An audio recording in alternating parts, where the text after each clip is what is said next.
We've completed our review of this case and decided in the buyer's favor. The refund of $400 have been withdrawn from my PayPal account. We have also charged you a dispute fee of $8.48 since your account was categorized into standard dispute fee tier. What? Get out here.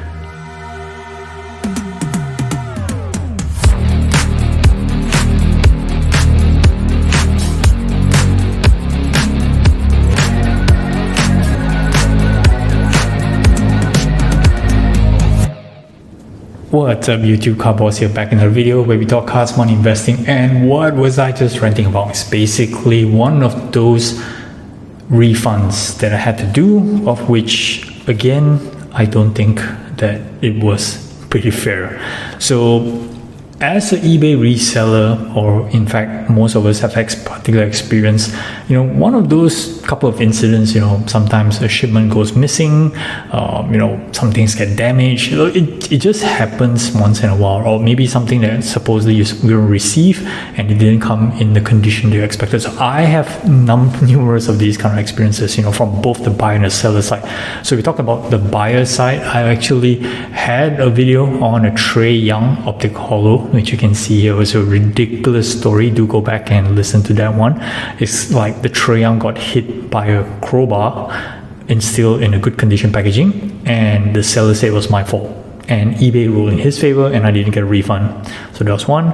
And then you can see this particular vid that I actually took on my Instagram. It's actually a picture of a Deadpool that felt that it's actually went through a microwave oven, and this is after it was authenticated by eBay. So again, nothing that the seller could do. There was no refund. The card was kind of like squashed up in the sleeve. It was like a massive crap. Okay, and as a seller, right, so I've always be very careful when I sell. Okay, always make sure it's goods and services, okay, and good packaging, tracking, and all those kind of things, right? And I did have a couple of instances whereby I do have some customers who try to, I wouldn't say scam, but try to get something out of this thing. But I've always done it right, okay, with proper packaging, take videos, take photos. But this one really baffles me.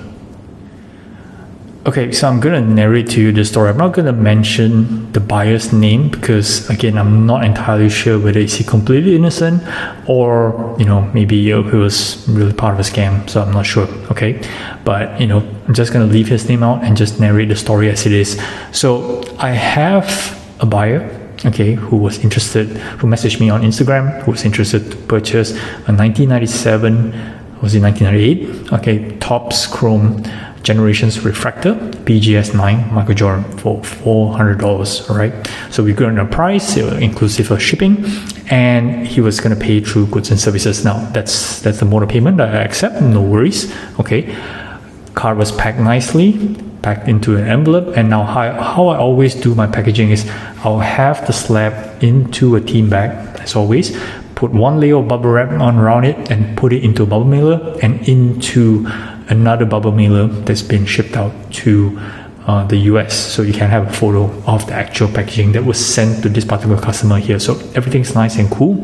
There's a tracking number, and I actually gave the tracking details to the customer as well as the website, the Malaysian postal tracking website, in order for him to track the movements of this item. Now, this item was sent, he purchased the card on New Year's Eve, if I'm not mistaken, and because of this New Year, so the card was shipped on the 2nd or the 3rd of January, and it arrived at around the 14th or the 15th, I'm not mistaken, okay? Now, what was ironic was the card showed delivered on the tracking website at 2:54 in the morning, 2:54 a.m., okay? And the buyer straight away messaged me and says, hey, I didn't get a card, and it seems as though that your postman, okay, bear in mind this is delivered in the US, delivered at 2:54 in the morning, which was impossible. Okay, now think about that for a second. I'm from Malaysia, okay, this is a Malaysian website, so obviously 2:54 a.m. represented Malaysian time, and he was in California, which was actually 11 in the morning or 11:30 in the morning. So that kind of gave me a little red flag at the moment on why would he accuse me of having the postman send a card to him at 2:54 in the morning. So I then let him know, saying that, look, it's a Malaysian website, it's 2:54, it's our time over here, it's likely got at 11 a.m. And he says, yep, no worries, I'm not at home, okay, it's sent to the box and I will check when I get back. No worries, right? Cool, pretty normal so far. And he messages me like a couple of hours later and says, hey, I got somebody to check, there's no package for me. I said, how is that possible, right? It's been delivered, even though there's no signature that's required, but it's delivered to the address they give to me, right? And he comes and tells me, say that, look, my postal address is a community post box. Now, to me, community post box means what? A couple of houses share the same post box. That's a bit interesting. Okay, so I said, okay, fine. Again, giving him another benefit of doubt, right? So community post office, they said maybe one of your neighbors kind of like mistook it, right? It's a pretty obvious package that you can tell that it's from another country, right? It's not like a plain white envelope. It's something that you can easily tell it came from somewhere, and it has your name written very clearly, has a tracking number, has everything that's written there. It's meant for you, okay? No doubt if you say that it's a community address, but the package is clearly labeled for you. And I sent him a photo of that package, right? And he says, oh, yep, okay, I'll do another check. So it then continues whereby he came back, no, I double checked, it's not there, what should I do? And I said, well, there's nothing much I can do from here, right? Because according to what I've sent the package, I've given photos of the package, the tracking says it's obviously delivered, so it's either that it's got misplaced or it got stolen from somebody from, the postal service, right? Possibly, right? So I said the best thing to do for you is to lodge a report with PayPal, since you paid through goods and services, and let them decide on what they want to do. So I said, yep, that's fair. And within minutes, there was an email that a PayPal claim has been raised, and my funds were pretty locked in for $400, right, before fees. So we went through the process. Okay, I submitted all the evidence. I explained to PayPal on exactly what I just mentioned earlier, right? I sent the package. Here's a photo that matches the tracking number. Here's the address. It's provided by the buyer. Okay, here's the tracking website from Malaysia. I took a screenshot. It was delivered at 2:54 a.m., which is Malaysian time, and the buyer actually explained in his narration, say that the postman again delivered at 2:54 a.m., which is obviously not true. Okay, so what happened after that?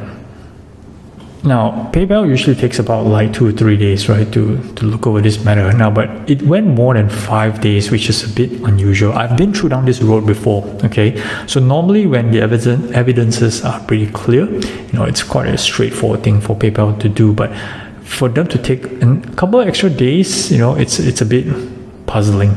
Okay, because again, this is not the first time that I had a claim against me for some missing packages, because again, I've submitted the same kind of evidence where I have all the necessary details, and it should be a clear cut that as a seller, I've done my part. Now, obviously, if the package was genuinely stolen, right, or misplaced by the postal service, right, it's neither one of the buyer or seller's fault, but so it's something for PayPal to, buyer protection claim or seller protection claim. There should be some sort of funds allocated to have this, to kind of like to make sure that both buyer and seller becomes whole. Otherwise, why we use this service, right?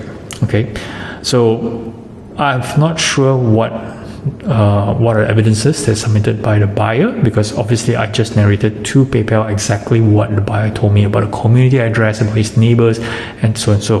Okay, and then I get this email that I just read out to you, right? So it says that the rule in the buyer's favor. Okay, I've lost a card, my money is taken out, and on top of that, I need to pay $8.48 of fees for all that. Now, this is a bit puzzling, okay, but I have to accept PayPal's decision, okay, for some reason, okay, this shouldn't be the way. And I wrote to the buyer and says, hey, PayPal's ruled in your favor, okay, they're gonna issue a refund, okay, so I hope the card don't miraculously turn up Okay, and if it does, do let me know.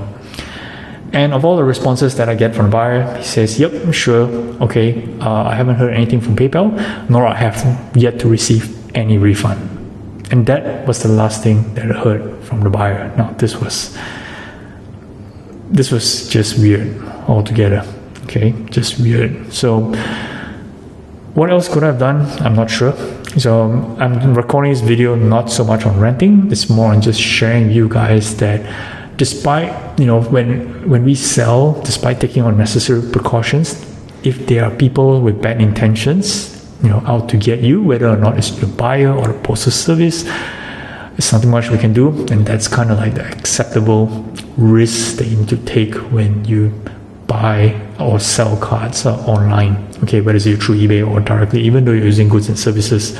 So lesson learned here is I've done thousands of transactions already. Okay, this does happen once in a while. As a seller, okay, I've never had to encounter this situation whereby despite providing all necessary evidences and all the tracking information and the photos and things like that, and I still have a case that's ruled against me. So this is something that I need to watch out going forward. Maybe tighten up some of the processes, okay?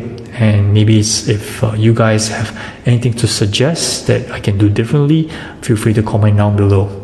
But otherwise, thank you for listening to my rant today.